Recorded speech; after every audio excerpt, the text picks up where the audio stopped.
बॉलीवुड की चर्चित फिल्म अभिनेत्री तनुश्री दत्ता इस वक्त हमारे साथ है।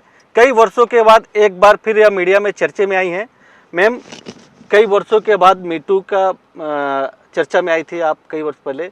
उसके बाद अचानक आप फिर एक बार सोशल मीडिया पर एक वीडियो शेयर करती हैं और कई तरह के सवाल आप खड़ी करते हैं। उसके माध्यम से आपने आरोप लगाया कि कोई आपको फॉलो कर रहा है, कोई आपको तंग कर रहा है। पूरा मामला क्या है? देखिए, वो वीडियो इतना वायरल हो जाएगा मुझे पता नहीं था। वो एक इमोशनल मोमेंट था क्योंकि मैं मतलब परेशान हो चुकी हूँ जो चीज़ें मेरे साथ हो रही हैं। मैं काफ़ी लो प्रोफाइल रहती हूँ, मुझे कोई इंटरेस्ट नहीं है मीडिया में आने का और ये सब करने का। मैं अपनी ज़िंदगी जी रही हूँ, मैं आध्यात्म की राह पे हूँ और मोस्टली मैं इवेंट्स और ये सब अपीयरेंसेस वगैरह करती हूँ, थोड़ा बहुत ब्रांड का काम करती हूँ। और बाकी टाइम मैं अपने आध्यात्म के साधना ट्रिप्स में जाती हूँ, उज्जैन, कामाख्या, काशी वगैरह। और मैं अभी रिसेंटली काशी से वापस आई, मुझे काशीवास लेना था लेकिन मेरा वो वर्कआउट नहीं हुआ। फिर मैं बहुत काफ़ी थोड़ा डाउन थी फिज़िकली, मतलब टायर्ड थी। वो इसलिए क्योंकि पिछले 5 साल में मेरे साथ इतनी अजीब अजीब घटनाएं घटी है ना कि मैंने उसको संभाला है, मैंने अपने आप को भी संभाला। लेकिन एक टाइम आता है कि आप मतलब ना आपका दिमाग का दही हो जाता है। तो इतनी सारी घटनाएं घटी है कि परसों के दिन एक कुछ मैटर हुआ था मेरे घर के बाहर और ये होता आ रहा है कि अननोन पीपल मतलब मेरे घर तक आने की अनुमति नहीं है। मैंने इंस्ट्रक्शन देके रखा है कि डीएनडी डिलीवरी होगा, डू नॉट डिस्टर्ब डिलीवरी। कभी जब ओटीपी जब ज़रूरत होता है तब भी मैं ओटीपी वॉचमैन को ही दे देती हूँ, फिर वो उनको देके कलेक्ट कर लेता है। कभी अगर कुछ अर्जेंट मेरा ज़रूरत मुझे लगे कि मैं ओटीपी देके खुद डिलीवरी लूँ तभी मैं करती हूँ। तो कल ऐसा हुआ, परसों नहीं, कल या परसों था, हाँ परसों ऐसा हुआ कि मैं इतनी इंटरव्यूज़ दे रही हूँ ना, मुझे मतलब समझ ही नहीं आ रहा है कि कैसे। हाँ, तो परसों ये हुआ कि कोई आ गया दरवाजे पर और मुझे लगा मैं तो आफ्टरनून में डिलीवरी आया था, तब वॉचमैन ने पिकअप किया था। तो शाम की डिलीवरी वॉचमैन क्यों नहीं कर रहा है? मैंने पूछा, अंदर से पूछा, दरवाज़ा नहीं खोला तो बोलता है मैडम डिलीवरी है, दरवाज़ा खोलो। मैंने बोला वेट अ मिनट, तुम कैसे आ गए? तुमको वॉचमैन को देना था। और मैंने इंस्ट्रक्शन डाल के रखा है ऐप में, डीएनडी डिलीवरी और वॉचमैन को देना है। नहीं, वॉचमैन ने लिया नहीं। मैंने बोला वॉचमैन को मैं इंस्ट्रक्शन दी हुई है, लेकिन नहीं, वॉचमैन ने रिफ्यूज़ कर दिया कि उनको किसी ने बोला कि पार्सल नहीं लेने को, आप दरवाज़ा खोलिए। मैंने बोला मैं दरवाज़ा नहीं खोलूँगी, मेरी तबीयत ठीक नहीं है, तुम सामान बाहर रख के चले जाओ। तो उसके पास बोलने को कुछ नहीं था, वो रख के चला गया। फिर वॉचमैन को बुलाया, वॉचमैन गोल गोल कुछ बोल रहा था। उसने बोला कि नहीं उसने रखा नहीं, मैंने तो बोला था उसको रखने को, उसने रखा नहीं। मैंने बोला जाने दो। और तब तक मैं इतना इरिटेट हो गई थी, मैं सोसाइटी सुपरवाइज़र को कॉल कर रही थी, सुपरवाइज़र ने मेरा कॉल नहीं उठाया, मेरे मैसेजेस के जवाब नहीं दिया। तो मैं मतलब इतना इरिटेट हो गई ना कि ये क्या हो रहा है मेरे बिल्डिंग में। और इससे पहले भी ये चीज़ें हो चुकी हैं और बहुत सारी चीज़ें हुई है। मतलब 2021, 22, 23 मेरे लाइफ के वर्स्ट ईयर्स थे। मेरे घर के बिल्कुल दरवाजे के सामने कोई कुछ ऐसा कुछ फ्लोर पे छोड़ के जाता था कि the whole place used to stink of a public bathroom. और ये मैंने सोसाइटी सुपरवाइज़र को भी दिखाया, दे एडमिटेड इट। बिल्डिंग के जो स्टाफ है वो फिगर आउट नहीं कर पाए कि ये मैडम के घर के सामने ये क्यों हो रहा है, क्योंकि मेरे नेबर के घर के सामने प्रॉब्लम नहीं हो रही थी, मेरे घर के सामने हो रही थी। तो उन्होंने क्या करना शुरू कर दिया कि जो हमारा स्टाफ है ना, क्लीनिंग स्टाफ, उनको इंस्ट्रक्शन दे दी कि मैडम के घर का जो पैसेज एरिया है उसको दिन में 3 या 4 बार आप साफ करवा के आप कर लिया करो। तो ये सिर्फ मेरे नाक में नहीं आ रही थी, उनके नाक में भी आई थी, because you know what I am saying. तो अच्छा, दूसरी प्रॉब्लम हो रही थी कि मेरे घर के ऊपर वो ड्रिलिंग वाला जो मैंने वीडियो डाला था, मैंने 2 वीडियो डाले ना। हाँ, दूसरा आवाज़ आ रहा है। तो आप वीडियो में जो आपको आवाज़ सुनाई दे रही है ना, वो पर्सनली वो आवाज़ 10 टाइम्स लाउड है। अच्छा। ड्रिलिंग की आवाज़ और ड्रिलिंग के साथ साथ बैंगिंग की आवाज़।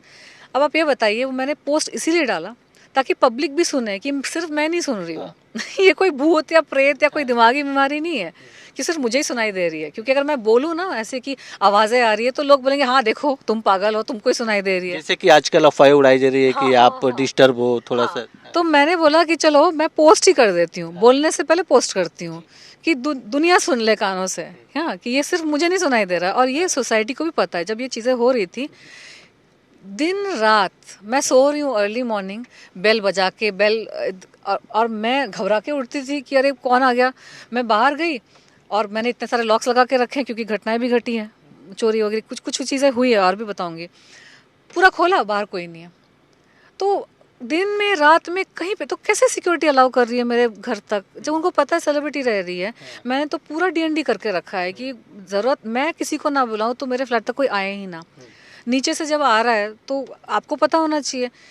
मैंने एक बार किया, 9 बार किया, उसके बाद मैं थक गई कंप्लेन करना। आप कितनी बार एक चीज़ का इशू बनाओगे? और मैं योग साधना में हूँ, मैं साधना मार्ग में हूँ। मेरे लिए किसी से बात भी करना ना एक डिस्टर्बेंस होता है। मैं अकेली रहती हूँ, मेरी एक बिल्ली के साथ रहती हूँ, और बातें उसी से अगर मतलब उसी के मैटर में मैं थोड़ा अपना दिमाग लगाती हूँ, बदमाशी करती है, भागती भागती है, मैं मौन में रहती हूँ।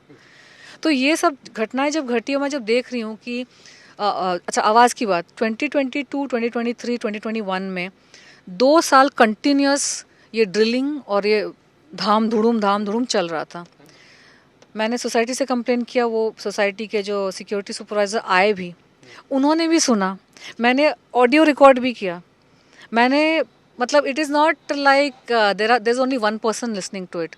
4-5 लोग आए थे, उन्होंने सब डॉक्यूमेंट किया, एक्सेप्ट किया कि हाँ ये प्रॉब्लम है।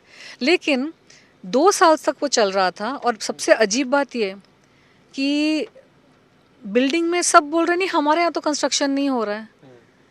तो मैंने बोला तो फिर आप लोग ही डिसाइड कर लो, ये सिर्फ मुझे तो सुनाई नहीं दे रहा है, इनको भी सुनाई दे रहा है। फिर जो सोसाइटी के सुपरवाइज़र हैं, सिक्योरिटी सुपरवाइज़र, उनको जब उनके बॉस कॉल कर रहे हैं ये पूछने के लिए कि ये क्या हो रहा है, तो बोले हाँ मैं तो खड़ा हूँ यहाँ पे, धूम धड़ाम हो रहा है यहाँ पे, लेकिन ऊपर वाले बोल रहे हैं नहीं हमारा तो कोई कंस्ट्रक्शन नहीं है। फिर मेरे डैडी गए और डैडी ने पकड़ लिया कि उनके बाथरूम में कुछ चल रहा था। The thing is odd hours पे जहाँ पे अलाउड नहीं है, 7 बजे के बाद अलाउड नहीं है सोसाइटी में ये सब करना, 2 साल से कंटिन्यूस कहाँ कंस्ट्रक्शन होता है? 2 years से कंटिन्यूस ये नॉइज़ चल रहा था। चलो उसका तो आप बोल नहीं सकते, मुझे समझ ही नहीं आया, गड़बड़ लगी मुझे, लेकिन मुझे समझ नहीं आया। मैंने बोला इसका क्या इशू बनाऊं? तो मैंने अपने कान में ईयरफोन्स डाल के ना भजन कीर्तन सुनने शुरू कर दिया कि ना मुझे सुनाई देगा ना मुझे बॉदर होगा। लेकिन दिस कंटिन्यूसली हैपन्स 5 years में, कभी भी शुरू हो जाता है, कभी भी बंद हो जाता है। कल पूरे दिन चल रहा था, कभी सुबह सुबह 4 बजे धूम धड़ाम और ये ड्रिलिंग की आवाज़ें शुरू हो जाएंगी, परमिशन नहीं है। 10 बजे से लेकर 7 बजे तक की परमिशन है, तो सुबह 4 बजे क्या ड्रिलिंग हो रहा है? 4 बजे, सुबह 5 बजे, और मैं गहरी नींद में एकदम योग निद्रा में सोई हूँ, एकदम घबरा के उठती हूँ मैं, मेरे साथ चल रहा है। अब आप बताइए, ये तो मेरे बिल्डिंग के लोग हैं, कहाँ पे क्या चल रहा है? सुबह 4 बजे, सुबह 5 बजे, कभी 9 बजे, कभी 8 बजे, कभी भी शुरू होता है। तो मेरी आदत बन गई है, मैंने जो डोरबेल है उसको ऑफ रखा है और मेरे कान में हमेशा ईयरफोन्स रहते हैं, मंत्र चल रहे होते हैं। क्योंकि मैं वो बंदी हूँ कि मैं इशू भी अगर होता है ना तो मैं बार बार कंप्लेन भी नहीं करती, क्योंकि अगर मुझे कोई पागल बनाने की कोशिश कर रहा है ना, वो वही चाहता है, वो वही चाहता है। कौन है वो?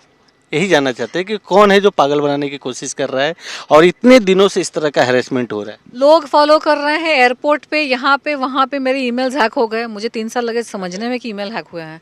मैं हमेशा सोचती थी कि यार ये लोग है कौन, हमेशा वीडियो रिकॉर्डिंग कर रहे हैं मेरी, हर जगह फॉलो कर रहे हैं। अच्छा मैं उनको इग्नोर भी करूँ ना तो ज़बरदस्ती मुझे जता देंगे कि नहीं हम है तुम्हारे पीछे। एक बार फ्लाइट में मैं बैठी, मैं देखी, मैं एयरपोर्ट में एंट्री की, पहुँच जाते हैं। अब तो मुझे इनकी आदत ही हो गई है, अलग अलग चेहरे होते हैं, अलग डर अलग। नहीं लगता आपको? स्टार्टिंग में भी डर नहीं लगा मुझे, डर लगा स्टार्टिंग में, लेकिन मैंने ना शो नहीं किया, क्योंकि मुझे समझना था कि हो क्या रहा है। इंसान अपने आप को भी सवाल पूछता है ना कि ये कहीं मेरा वहम तो नहीं है। अपने आप को कंफर्म मैंने किया, और कंफर्म कैसे किया कि इन्होंने कंफर्म कर दिया कि मैं जितना इग्नोर करने की कोशिश कर रही हूँ। एक बार एक बंदा मेरे फ्लाइट में मेरे सामने बैठा था और मेरे सामने बैठ के अपनी मोबाइल स्क्रॉल कर रहा था। उसको पता है कि मैं देख सकती हूँ क्योंकि मैं उसके पीछे ही बैठी हुई थी। मैं एयरपोर्ट में घुसी, उसका वीडियो था उसके पास। एयरपोर्ट से मैंने अपना बोर्डिंग कार्ड लिया, उसका भी वीडियो था। उसके बाद मैं लाउंज में घुसी, वो लाउंज में नहीं था, उसका वीडियो था उसके पास। मैं देख रही हूँ पीछे बैठकर, वो चाहता था कि मैं उसको कन्फ्रंट करूँ, उसके साथ इशू क्रिएट करूँ। तब तक मुझे बात समझ में आ गई थी ये हरासमेंट चल रही है, ये मेरे दिमाग के साथ खेला जा रहा है। आज ये सब करके वो चाहते कि मैं ओवर रिएक्ट करूं, पागल हो जाऊं, पुलिस के पास दौड़ूं, पुलिस कुछ करेंगी नहीं, फिर मैं कंप्लेन। मैं जब समझ जाती हूँ ना कि इन सामने वाला क्या करने की कोशिश कर रहा है तो मैं उसका उल्टा ही करती हूँ। मैं भी देख रही हूँ, हाँ देख तू वीडियो निकाली है ना, चल ठीक है। क्या होता, क्योंकि मैं योग साधना में हूँ, मैं साइलेंस में रहती हूँ, मैं नॉर्मली भी लोगों से बात नहीं करती हूँ। अभी मैं बात कर रही हूँ, सोशल मीडिया ये सब जब हो रहा है, मैं अपना मूड ख़राब करूँगी और वो बोलेगा मैं तो आपका फ़ैन हूँ। कितनी बार ये हुआ है, एक बार पहले ना मैं कन्फ्रंट कर लेती थी। स्टार्टिंग में जब ये होता था, मैं जाके बोलते आप क्यों मेरी वीडियो निकाल रहे हैं? क्या? नहीं मुझे तो नहीं पता ये वो। फिर उसी बंदे को मैं देखूंगी मेरे आगे चल रहा है और मेरी वीडियो स्क्रॉल कर रहा है दिखाने के लिए। अच्छा। तो वो चाहते हैं कि मैं कन्फ्रंट करूं, मैं आर्ग्यू करूं। तो मैं एक दो बार में मैं समझ गई कि हो क्या रहा है। तो मैंने क्या सोच लिया कि चल जो हो रहा है होने देते हैं, मैं थोड़ा अच्छा ड्रेस करके निकलूंगी, चलो अच्छी फुटेजेस तुमको मिलेंगी, खुश रहो, यू नो। तो मैंने रिएक्ट ही करना बंद कर दिया। मैं मंदिर जा रही हूँ, ये घूम रहे हैं आसपास, यू नो। उनको पता कैसे चलता था कि आप यहाँ पे जा रही हो वहाँ पे? ईमेल मेरे हैक थे ना। आप ईमेल पे क्या शेयर करते? सारे बुकिंग्स तो मेरे सारे ईमेल्स में आते हैं। मैं जो ऑनलाइन बुकिंग करती हूँ, मैं सारे होटल्स बुकिंग जो करती हूँ, मैं फ्लाइट बुकिंग करती हूँ, उसके सारे तो ईमेल में आते हैं ना आपके टिकट्स। आप ऑनलाइन कुछ भी बुक करेंगे तो आपको ईमेल में आएगा। तो वैसे पता चल रहा था उनको, और मुझे समझ नहीं आ रहा था कि ये कैसे जान जाते हैं। फिर 2023 में मुझे पता चला कि मेरे सारे ईमेल्स हैक्ड हैं, जो 2-3 अकाउंट्स में यूज़ करती हूँ अपने टिकट्स के लिए। और जहाँ पे होटल्स में जा रही हूँ, कब निकल रही हूँ, कब आ रही हूँ, होटल से निकल रही हूँ, 4-5 10-12 लोग खड़े हैं वीडियो रिकॉर्डिंग कर रहे। तो मैंने ना अपने दिमाग को बोल दिया कि चलो सब सोच लेना कि ये बहुत बड़े फैंस हैं तुम्हारे और ये बस तुम्हारी फुटेज लेना चाहते हैं। लेकिन अपने आप को अंदर से लगता है कि कुछ गड़बड़ है। क्योंकि 2020 में मैं इंडिया वापस आई। उसके बाद मैंने काफ़ी सारी फिल्में भी कंफर्म कर ली थी। लोगों का एक इंटरेस्ट था मेरे प्रति, मैंने अच्छी फिल्में की है, मेरी रिपुटेशन अच्छी है बॉलीवुड में। तो मैं वापस आई तो एक के बाद मैंने बहुत सारी फिल्में कंफर्म कर ली थी। लेकिन एक के बाद सारी साबोटाज हो गई। एक प्रोड्यूसर तो डरा धमका के उसको पता नहीं क्या किया, वो भूटान भाग गया। देयर वाज वन प्रोड्यूसर जो मेरे साथ एक पिक्चर करना चाहता था। आफ्टर सम टाइम जब शूटिंग मतलब की बातचीत चल रही थी तो ही वाज गायब। और ये सामने से आए थे मेरे पास, मैं नहीं गई थी इनके पास। क्योंकि मैं अमेरिका से आने के बाद मैं बस वापस आई थी इंडिया। पैंडेमिक चल रहा था और वहाँ पे भी मेरा थोड़ा काम वाम थोड़ा ख़राब हो रहा था। क्योंकि किसी ने यहाँ से फ़ोन करके वहाँ के मेरे कोऑर्डिनेटर को पता नहीं दिमाग उसका फिरा दिया कि क्या। मुझे बहुत सारी चीज़ें ना यहाँ वहाँ से पता चली है। मेरे पास प्रूफ नहीं है किसी को अक्यूज़ करने का, लेकिन मुझे पता चला है कि बॉम्बे से किसी ने मेरे यूएस के कोऑर्डिनेटर को भी फ़ोन करके कुछ, कि वो भी अजीब फिर बिहेव करने लगा। मैं यहाँ पे आई, मेरे साथ साथ जो मेरे साथी थे जिन्होंने मीटू में मेरा साथ दिया था, वो लोग भी अजीब बिहेव करने लगे। एक बार ऐसा हुआ कि किसी ने मुझे फ़ोन किया और बोला कि मैम हम आपको एक अवार्ड देना चाहते हैं, हम कब से आपकी इस पर्टिकुलर पर्सन को हम कॉल कर रहे हैं और वो बस बात को घुमा रही है। ये रंगे हाथों पकड़े गए हैं। इसी वजह से मैं बोल रही हूँ कि मुझे साबोटाज किया गया है। मैं अपने मन से अज्यूम नहीं करती हूँ चीज़ें। मैं वो इंसान हूँ ना कि मेरे सामने अगर प्रूफ भी होगा ना, मैं फिर भी उसको डबल चेक करूँगी। मैं 4 चीज़ों से उसको चेक करके मैं एक फाइनल कंक्लूजन पे आऊँगी कि हाँ ये हो रहा है मेरे साथ। मैं इंस्टेंटली रिएक्ट नहीं करती। तो ये जो पीछा करने वाली चीज़ों को भी मैंने संयम से मैंने ऑब्जर्व किया है, देखा है, इग्नोर किया। मेरा पहला इंस्टिंक्ट होता है इग्नोर करना, अपने सुकून को अपने पास ही रखना। लेकिन अगर सामने वाला दिखाना चाहता है, जताना चाहता है कि हाँ हम तुम्हारे साथ ये कर रहे हैं, तुम देखो, तुम समझो और तुम डरो, तो फिर तो मुझे कन्फर्मेशन हो ही जाएगी। मेरे काम प्रोजेक्ट सारे साबोटाज हो गए अलग अलग रीज़न से। एक प्रोड्यूसर भाग गया भूटान, दूसरा प्रोड्यूसर गायब हो गया, तीसरा कहीं हो गया। और ये सारे लोग खुद आए थे मेरे पास, खुद मेरे मैनेजर को अप्रोच किया था कि हम तनुषी के साथ काम करना चाहते हैं सारे। तो एक टाइम पे मुझे लगा कि चलो ये मेरा वक्त नहीं है। मुझे ऐसा लगता है कि जब भगवान की मर्जी होगी ना तो कनक वर्षा होगी, सब बरसेगा, सब कुछ मेरे पास आएगा और वो वर्कआउट भी हो जाएगा। तो अगर कोई चीज़ वर्कआउट नहीं हो रही है, साबोटाज कोई भी कर रहा हो, दुश्मनी चाहे कर रहा हो, तो हो सकता है मेरा टाइम नहीं है, हो सकता है मेरे साधना का टाइम है, क्योंकि कोई और चीज़ अच्छी चीज़ होने वाली है। तो सारी चीज़ें मेरी डॉक्यूमेंटेड है, सारी चीज़ें लॉजिकल है। मैं लॉजिकल तरीके से सोचती हूँ। मेरा इमोशनल जो वो होता है, वो एक फीलिंग होता है कि मुझे ना कल उस दिन लगा कि यार मेरी ज़िंदगी 5 साल में जहन्नुम बन गई है। जहन्नुम भी है, स्वर्ग भी है। मेरे अंदर स्वर्ग है, लेकिन मेरे आसपास का जो माहौल है थोड़ा सा वो बनाने की कोशिश कर रहा है जहन्नुम। तो वो रिएक्शन निकला। आपने कहा था वीडियो में कि मेरी हालत सुशांत सिंह जैसी करने की कोशिश की जा रही है। कोशिश कर रहे हैं, हाँ। सुशांत सिंह, मेरा मानना है कि वो सुसाइड उसने नहीं किया, क्योंकि मुझे लगता है कि उसकी जो शारीरिक हालत थी ना, उसके खाने पीने में चीज़ें मिलाकर उसको डैमेज किया गया है। क्योंकि मेरे घर में 2022 में 1 में भी और 2 में मेड्स को प्लांट किया गया था, जो मेरे खाने पीने में कुछ मिला रहे थे। और उनके आने से पहले मेरी सारी पुरानी मेड्स को भगा दिया गया था। कैसे भगाया? जो मेरी पुरानी बुड्ढी मेड्स थी ना, मतलब 50-60 साल की, तो वो भरोसे वाली होती है। महाराष्ट्रन जो मेड्स होती है वो थोड़ा स्लो होती है, कान में कम सुनाई देता है, 1 घंटे का काम 3 घंटे में करते हैं, लेकिन भरोसे वाले होते हैं, ठीक है। क्योंकि वो इतनी बूढ़ी है ना कि वो कोई आके उनको बताएगा भी ना कि आप ये गड़बड़ करो तो क्या क्या करके वो समझेंगे नहीं कुछ। तो उनको मैंने रखा था और मैं बहुत ट्रस्ट करती हूँ अपने स्टाफ को। तो एक दिन वो आने बंद कर दिया। अच्छा। मैं समझी क्या हो गया, 2 हफ्ते हो गए, घर गंदा पड़ा। मुझे उस वक्त घर के काम करने की आदत नहीं थी, तो मैं कर रही हूँ, खुद से परेशान हो रही हूँ। एक दिन वो बूढ़ी अम्मा सीढ़ियों से उठ के आई, थकी हुई। मैंने बोला ये क्या हो गया? तो बोलती है वो आपके वॉचमैन ने लिफ्ट में आने नहीं दिया। वॉचमैन बोल रहा है सीढ़ियों से उठ के जाओ, स्टाफ को अलाउड नहीं है लिफ्ट में। मैंने बोला क्या? और हमारे यहाँ बिल्डिंग सोसाइटी में सिक्योरिटी को लेकर भी बहुत इश्यूज हुए थे। बीच में एक नई कंपनी आई थी, कौन कंपनी थी क्या थी, हमारे पुरानी सिक्योरिटी कंपनी को किसने हटा दिया। जो 10 साल से हमारी सिक्योरिटी कंपनी है, 2007 से मैं हम फ्लैट ओनर्स हैं, मेरा फ्लैट वहाँ से 2007 से है। तो एक बड़ी सिक्योरिटी कंपनी हमारा सिक्योरिटी कर रही थी पूरे पूरे बिल्डिंग सोसाइटी का।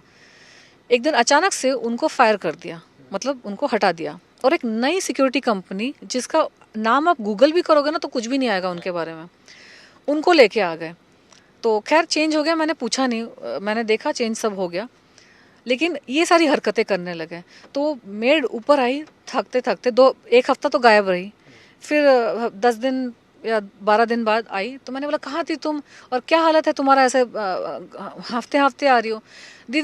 दीदी बुलाती थी, बूढ़ी थी फिर भी दीदी बुलाती थी। बोलती थी आपके सिक्योरिटी ने बोला सीढ़ियों से उठ के जाओ, और इसलिए मैं नहीं आई, लेकिन आज मैं आई हूँ आपको बताने के लिए कि ऐसा हो रहा है, इसलिए मैं नहीं आ रही हूँ, आप किसी और को रख लो क्योंकि मैं तो नहीं कर सकती है। मैंने बोला 1 मिनट रुको, मैंने वॉचमैन को फ़ोन किया, और तब वो नए सिक्योरिटी कंपनी वाले थे। ये क्या तुम कर रहे हो, स्टाफ को अलाउड है लिफ्ट में आना, ये बूढ़ी है इसीलिए नहीं आ रही है। तो मैंने डांटा उसको, फिर उसका मैंने बोला तुम घबराओ मत, तुम कल से आना। फिर वो 2 दिन आई, फिर गायब हो गई। मतलब फिर उसको बोला होगा ना कि तुम सीढ़ियाँ लेके जाओ, तो ऐसे होता रहा। फिर मैंने बोला यार जाने दो, कोई एक नई मेड को लेके आ गई, दीदी इसको रख लो, ये बहुत गरीब है, बहुत कष्ट में है, ये है वो है। तो और मैं तो डेस्परेट थी, मेरे बर्तन जमा हो रहे हैं, मेरा सब ये हो रहा है, कभी आ रही है बूढ़ी अम्मा कभी नहीं आ रही है। तो और मेरे माइंड में भी नहीं आएगा कि षड्यंत्र हो सकता है, मैं वो हुई नहीं वैसी, मैं सब पे भरोसा करती हूँ जब तक कि वो सामने वाला दिखा ना दे कि हम भरोसे के लायक नहीं है। तो मैंने रख लिया, और मैंने देखा कि उसके आने के 3 दिन बाद ही मेरी हेल्थ, मेरा माइंड, मेरा पूरा सब कुछ क्रैश हो गया। उसके पहले तक मैं 5 हफ्ते में 5 दिन मैं वर्कआउट करती थी। 3 दिन मेरा फिटनेस ट्रेनर, पर्सनल ट्रेनर के साथ मेरा वर्कआउट होता था जिम में, 2 दिन मेरा योगा होता था, और 1 दिन मैं रनिंग के लिए जाती थी पार्क में। I am very active person, मेरा दिल दिमाग शरीर सब एक्टिव है। फ्रेंड्स के साथ मिलना, सोशलाइजिंग, ये वो सब मेरा एंथू कटलेट। जैसी वो मेड आई, अब मैं उठ नहीं पा रही हूँ बेड से। और वो परमानेंटली नहीं आई थी, वो आती थी काम करके चली जाती थी। मेरी ऐसी हालत हो गई कि मैं 16, 17, 18 घंटे मैं बस सो रही हूँ, बेहोश पड़ी हूँ, हालत ख़राब है, दिमाग काम नहीं कर रहा, और मैं सोच रही हूँ मुझे क्या हो गया है। मतलब शरीर इतना भारी, नींद से उठकर भी मुझे ऐसा लगता था कि मैं टायर्ड हूँ, मुझे कुछ दिमाग काम नहीं कर रहा है। अच्छा, कबर्ड के सामने बैठ के 20 मिनट सोच रही हूँ कि कपड़े कौन से पहनने हैं, और मैं ऐसी हूँ कि मुझे 5 मिनट लगते घर से निकलने में। अगर इतना कुछ तामझाम नहीं है, मैं कौन सा कपड़ा पहनूंगी, क्या मेकअप करूंगी, क्या जूते पहनूंगी, मुझे सब में दिमाग में मेरे रहता है। I don't take time.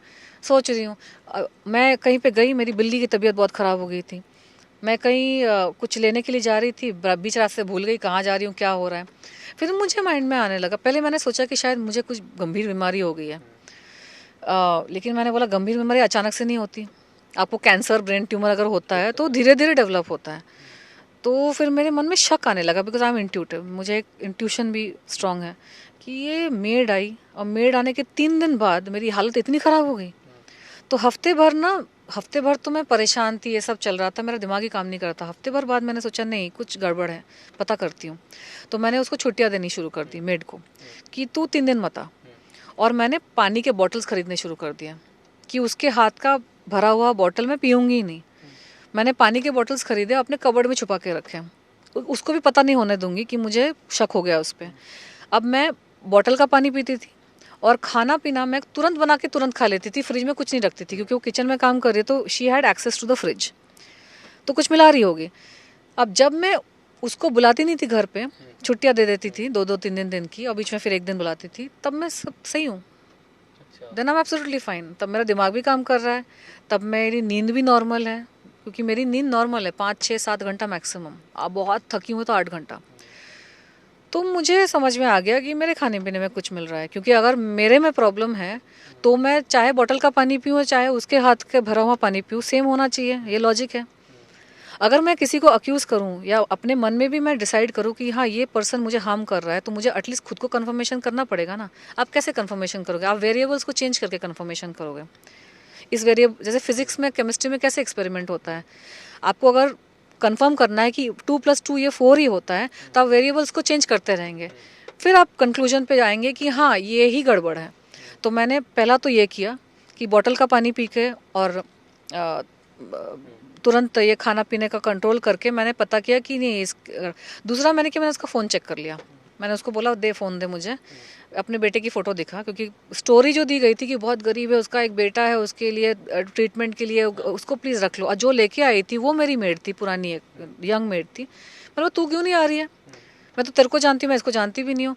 नहीं दीदी मेरे पास बहुत बिजी हूँ। मैंने बोला तू नहीं फ़ोन किया था मुझे, दीदी मेरे को काम दो, फिर तू आके हफ्ते भर गायब रही, फिर किसी और को लेके आ रही है। नहीं दीदी मैं अचानक से बिजी हो गई हूँ, तुम इसको रख लो, ये बहुत गरीब है, इसको बहुत कष्ट हो रहा है। तो मेरे को तब 1 हफ्ते से बर्तन पड़े हुए हैं, तो मैंने रख लिया था उसको। मैंने उसका फ़ोन चेक किया तो उसका फ़ोन मेरे से ज़्यादा महंगा फ़ोन है।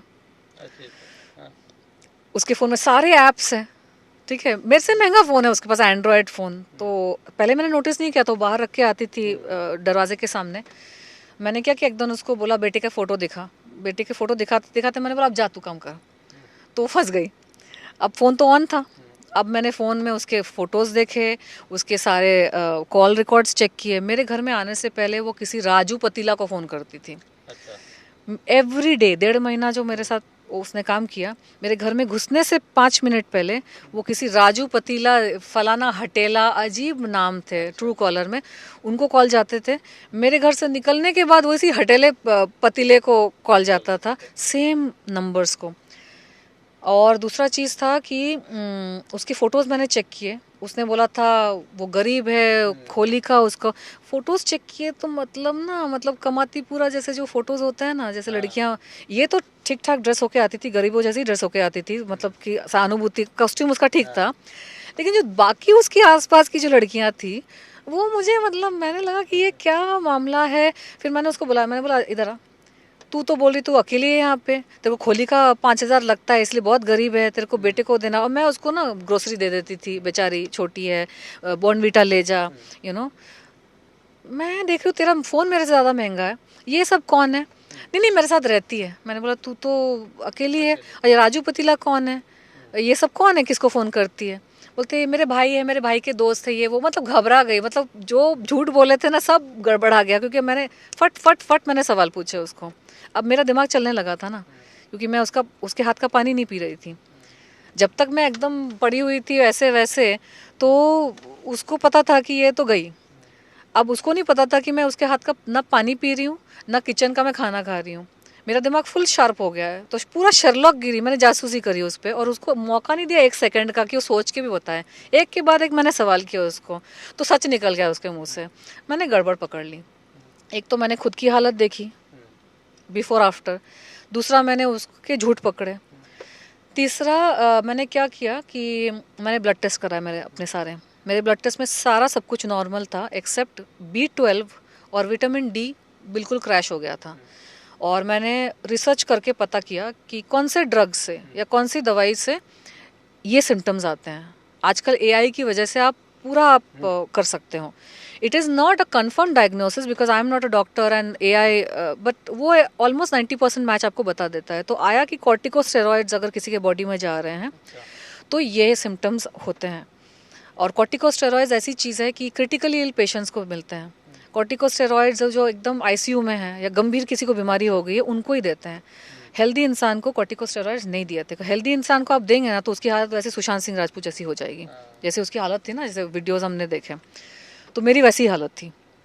16-16, 17-17 घंटे सोना, फिर जाग के मतलब ऐसी समझ नहीं आ रहा कि जा रहे हैं कि आ रहे हैं कि क्या लाइफ में हो रहा है। अच्छा, ये एक और चीज़ करती थी एवरी डे, मैं तो उस हालत में पड़ी हुई हूँ बेडरूम में, ये किचन में है, मेन दरवाज़ा कहीं पे है। रोज़ उसके आने के बाद कोई दरवाज़ा बेल बजाता था और वो रोज़ जाके दरवाजे पे किसी से मिलती थी। हाँ, मुझे नहीं पता होता था, मैं तो अंदर सो रही हूँ। फिर जब मेरा दिमाग काम करने लगा, और उसको नहीं पता है क्योंकि मैं बॉटल्स वगैरह अपने पानी के बॉटल्स छुपा के रखती थी कि कहीं कुछ मिला ना दे। मैं तभी भी कंफर्म कर रही थी कि ये मेरा दिमाग का वहम है कि ये सच में कुछ हो रहा है, क्योंकि मेरे लाइफ में इस तरह का कभी पहले नहीं हुआ है। मैं दरवाज़ा वो हुआ, मैं अचानक से बाहर चली गई और उसने मेरे को देख के दरवाज़ा बंद कर दिया, क्योंकि वो उसको लगा मैं सो रही हूँ। मैं जैसे ही बाहर आई उसने घबरा के दरवाज़ा बंद कर दिया, तो मुझे कंफर्म हो गया कि ये झोल है।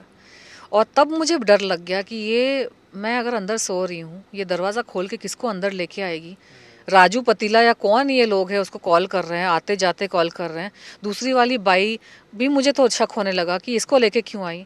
हाँ, पूरी चीज़ ही गड़बड़ वाली थी। तो मैंने डिसाइड किया मैं इसको हटाने वाली हूँ। मैंने उसको अचानक से एक दिन बोला, ये ले पैसे, जा, मेरे को जाना है कहीं पे बाहर गाँव। तो घबरा के वो चली गई। और मेरे साथ मेरी फिज़िकल कंडीशन तो इम्प्रूव हो रही थी, क्योंकि मैंने सब सेफ्टी मेजर्स ले लिए थे, लेकिन मुझे बुरे बुरे सपने भी आ रहे थे, वो सब तो छोड़िए।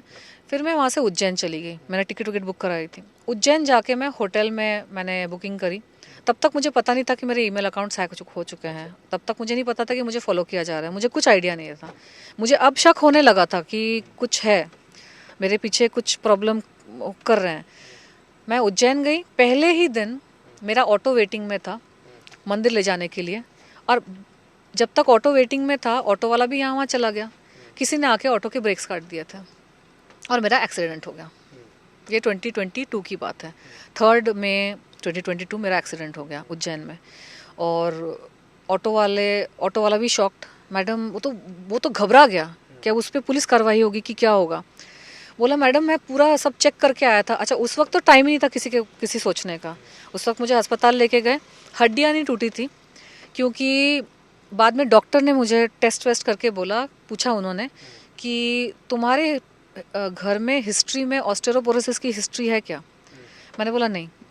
उसने मेरे को पूछा तुमको कोई स्टेरॉइड्स वगैरह कुछ ले रही हो क्या तुम। मैंने बोला नहीं। मैंने बोला ऑफिशियली तो नहीं ले रही हूँ, लीगली तो नहीं ले रही हूँ। तुम डॉक्टर बोल रहे हो ऑफिशियली लीगली का मतलब क्या है। तब मैंने ये कहानी सुनाई कि मैं उज्जैन आने से पहले एक मेड थी जो मुझे लगता है कि मेरे पानी में कॉर्टिकोस्टेरॉइड जैसी कोई चीज़ मिलाई जा रही थी। तो डॉक्टर ने बोला कि हो सकता है क्योंकि कॉर्टिकोस्टेरॉइड की वजह से ऑस्टियोपोरोसिस डेवलप हो जाता है हड्डियों में, और इसीलिए तुम्हारी हड्डी नहीं टूटी। जब एक्सीडेंट हुआ था वो इतना ज़ोर का क्रैश हुआ था ना कि मुझे लग रहा था हड्डी कैसे नहीं टूटी मेरी, क्योंकि वो हड्डियाँ इतनी मतलब सॉफ्ट हो गई थी। कॉर्टिकोस्टेरॉइड या जो भी वो ड्रग्स दवाइयाँ मुझे दे रहे थे मेरे सिस्टम में, उस दवाई का मेडिकल रेपरकशन ही ये है कि जो टर्मिनल पेशेंट है या जो भी पेशेंट है जिसको कॉर्टिकोस्टेरॉइड दिया जाता है या इस तरह के ड्रग्स दिए जाते हैं, हार्ड ड्रग्स, उनके बॉडी में हड्डियाँ सॉफ्ट हो जाती है। तो डॉक्टर ने बोला कि अगर तुम्हारे जेनेटिक हिस्ट्री नहीं है तो उसका मतलब ये मेडिकली इंड्यूस्ड ऑर्थोपर।